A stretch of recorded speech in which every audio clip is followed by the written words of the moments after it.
Welcome to a new edition from Inside the Middle East, a program covering the latest developments taking place in the Middle East region. And we'll start with our news, where President Abdel Fattah al-Sisi received on Sunday UAE President Sheikh Mohammed bin Zayed Al Nahyan. The presidential spokesman said both sides discussed bilateral ties as well as regional and international developments. He said they stressed the importance of continued coordination over issues of common concern. President Abdel Fattah al-Sisi expressed his condolences to the brotherly state of Qatar, Qatari Emir, government and people following the death of His Highness Emir Sheikh Hamad bin Khalifa Al Thani. In a tweet on the social media, the head of state asked God Almighty to have mercy on the late Emir and to preserve the security and stability of Qatar.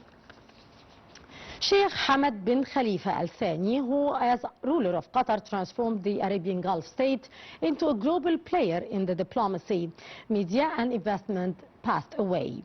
Sheikh Hamad was the architect of Qatar ambition that turned it into an international crossroads in less than in a generation. Qatar top government body, the Amiri Diwan, announced that Sheikh Hamad had died on Sunday morning. May the late Emir rest in peace, and our deepest condolences to Qatar. And the Minister of Foreign Affairs, Badr Abdul Ati, discussed in a phone call with U.S. Presidential Envoy Ambassador Tom Barak the latest developments in the region, especially in Syria and in Iraq. Abdul Ati stressed the importance of preserving Syria's unity and territorial integrity, emphasizing the need to enhance Syria's state institutions and rejecting any foreign interference in the country's internal affairs. Regarding Iraq, Abdul Ati affirmed Egypt's firm supportive stance for Iraq's unity, sovereignty and its territorial integrity. Also, Foreign Minister Badr Abdul Ati held a phone call with both Omani Foreign Minister Badr bin Hamad Al Busaidi and Qatari Foreign Minister Sheikh Mohammed bin Abdulrahman Al Thani. The phone calls tackled repercussions of continued military escalation and the serious threat it poses to regional security and stability. The minister stressed on the importance of continued effort at halting escalation and return to the negotiating table. All three parties also affirmed the importance to guarantee the security of navigation in the Strait of Hormuz and avoid obstruction to maritime traffic, noting its negative impact on security and stability of the region and the whole of the global economy. Meanwhile, Egypt expressed its strong condemnation of the Iranian missile and drone attacks targeting Jordan and Oman, which resulted in the projectiles falling on the Jordanian territories and targeting sites in Oman. A statement by the Foreign Ministry asserted that these attacks represent a dangerous escalation that violates the sovereignty of both countries and further increase tension in the region. Egypt confirmed its full solidarity with Jordan and Oman and its support for both countries in confronting any threat to their security and stability.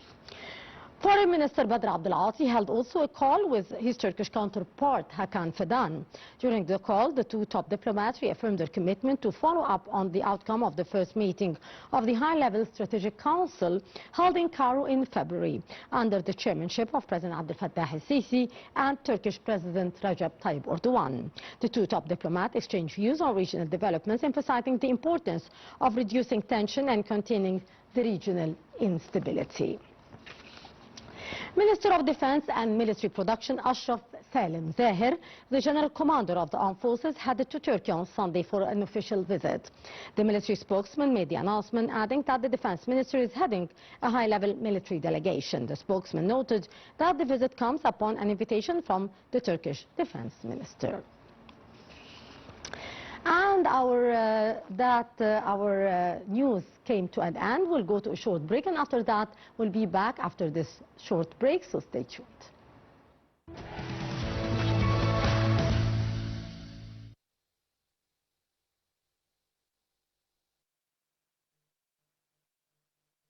The profile of the Gulf Cooperation Council GCC states, accounting for nearly 99% of total primary energy consumption across the sub-region. Despite boasting some of the world's highest levels of solar irradiance, the modern share of the renewable energy in the GCC's total primary energy mix historically struggled to exceed just 1%. The region represents a critical focal point for global climate policy because it simultaneously hosts almost half of the world's proven oil reserves and over a third of its global gas reserves. According to UN and ministerial tracking data, the Kingdom of Bahrain doubled its official green mandate at COP26, increasing its renewable energy target from 10% to 20% by the year 2035. Although the Middle East has experienced slow initial traction, localized infrastructure investments caused the GCC's total installed renewable energy capacity to scale significantly from a mere 17 megawatts in 2011 to 3,271 megawatts by 2020. In conflict-affected areas of the region like Yemen, joint assessments by the UNDP indicate a massive unmapped potential, including over 55 gigawatts of solar capacity. Historically, the region's overall energy intensity has lagged behind the global average, highlighting a critical structural need for the implementation of efficiency frameworks alongside new generation assets. The development of renewable energy is deeply intertwined with regional survival, as multiple Middle Eastern nations suffer from severe water stress levels exceeding 70%, making green-powered desalination a top priority. UN analytical frameworks show an accelerating disparity in clean energy deployment across the broader MENA landscape, with rapid utility-scale progress concentrating in the Gulf sub-region, while the Mashriq sub-region lags behind. Moving forward, comprehensive modeling models demonstrate that adhering to the UN-backed COP28 global target to triple renewable energy capacity remains the primary pathway to mitigating regional carbon output.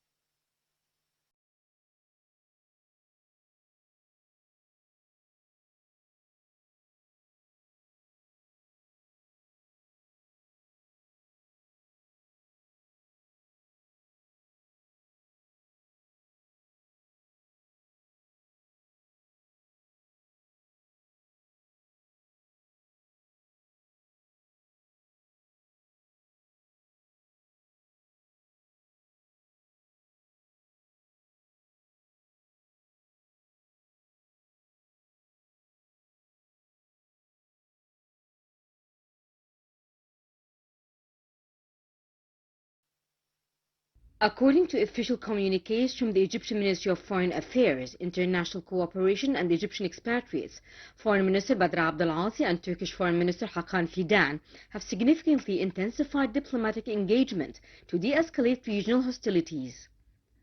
Confronting the geopolitical fallout of the US-Israeli war on Iran, both ministers have emphasized the urgent need to restore the path of negotiations between Washington and Tehran. Official statements confirmed that both Cairo and Ankara are pushing for the strict implementation of the signed US-Iran Memorandum of Understanding to spare the Middle East from further catastrophic military escalation. To systematically manage these security shocks, the two powers are actively coordinating through the newly formed International Quartet Mechanism, a multilateral security channel established in March 2026 alongside Saudi Arabia and Pakistan. Concurrently, bilateral ties between Egypt and Turkey have transitioned into a profound strategic partnership following the second meeting of the High-Level Strategic Cooperation Council held in Cairo under the co-chairmanship of Presidents Abdel Fattah el-Sisi and Recep Tayyip Erdogan. The two nations signed a sweeping package of strategic accords in early 2026 covering defense cooperation, joint military manufacturing, pharmaceuticals and agriculture. Driven by strong political will, official trade tracking reveals that bilateral trade has approached nearly $9 billion, with both governments formally committing to a targeted expansion of $15 billion by 2028. Ultimately, this rapidly consolidating axis between Cairo and Ankara is being positioned by both ministries as a critical anchor for regional stability and state sovereignty amidst widespread Middle Eastern crises.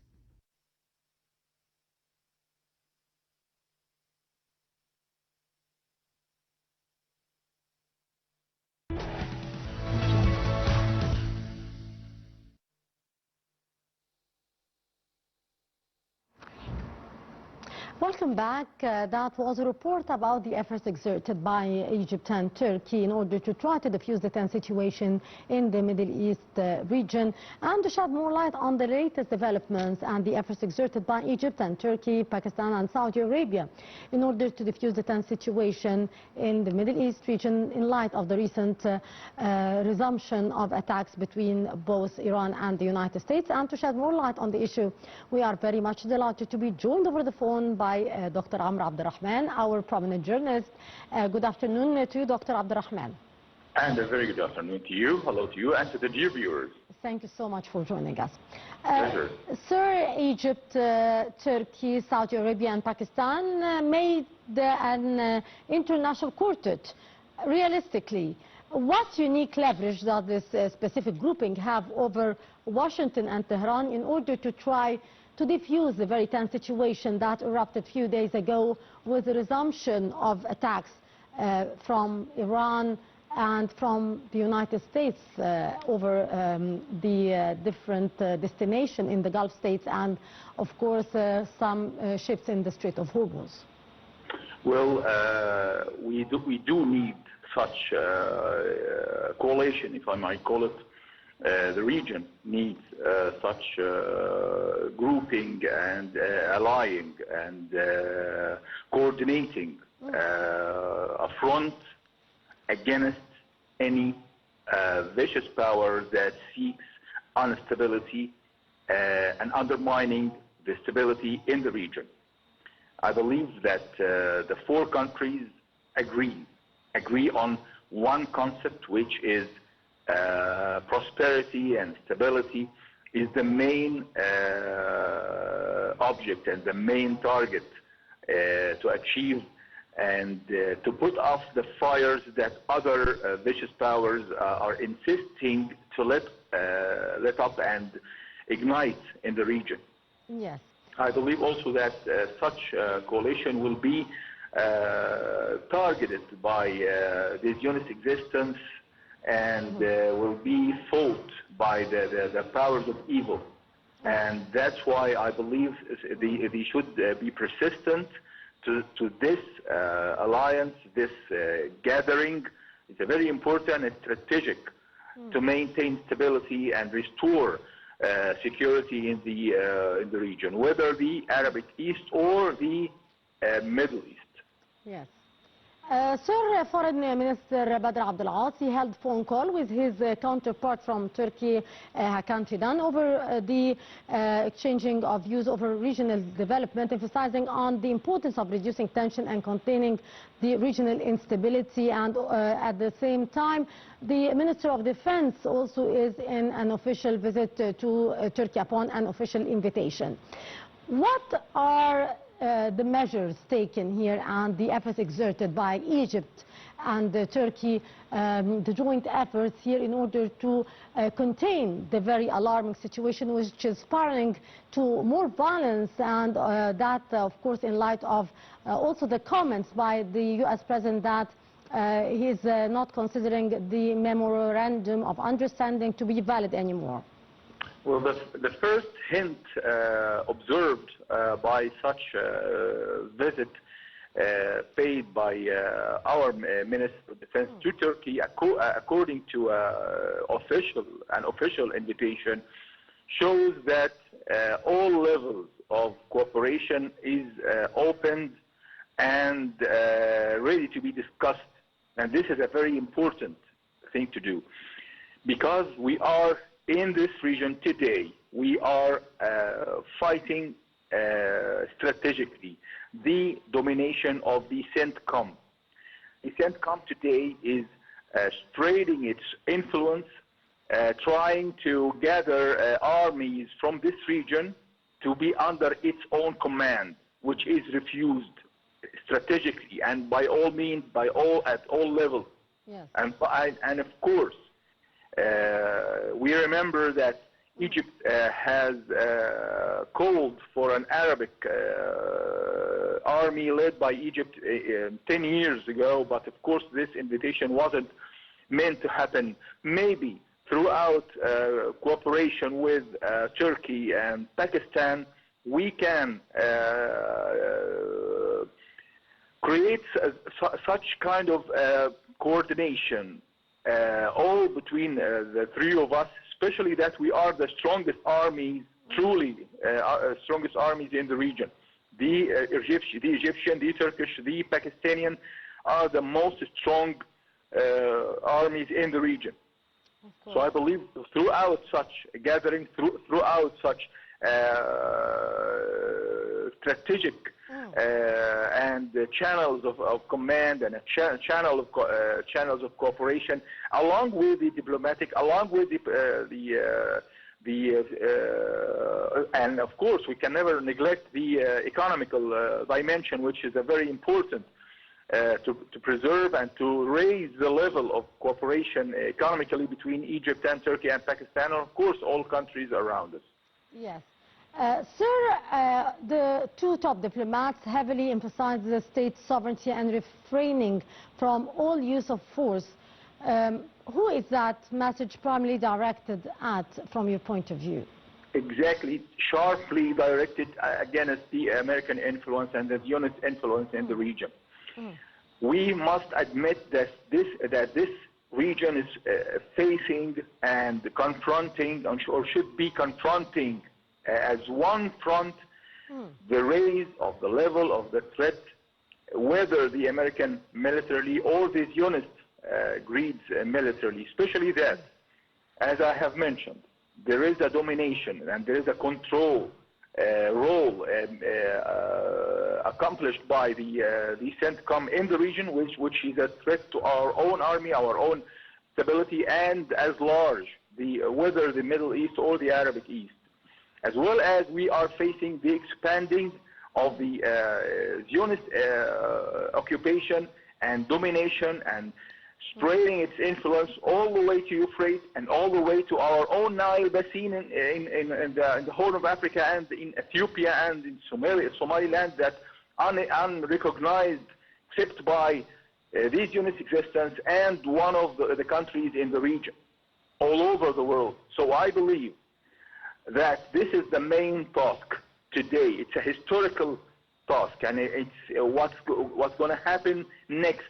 What should be happening right now is challenging and confronting that challenge by all means, by all powers, by all cards of the game, by all connections that we can have, especially that after the aggression against Iran, that has got no any lawful support. It was based on just assault and only assault and just greed. That aggression has opened eyes. Yes. Who is beside the stability, who is supporting stability, and who is undermining and destroying stability in the region. Indeed, Dr. Abdulrahman, our prominent journalist, thank you so much for your precious input. Pleasure. And that would bring us to the end of this edition of Inside the Middle East. Many thanks.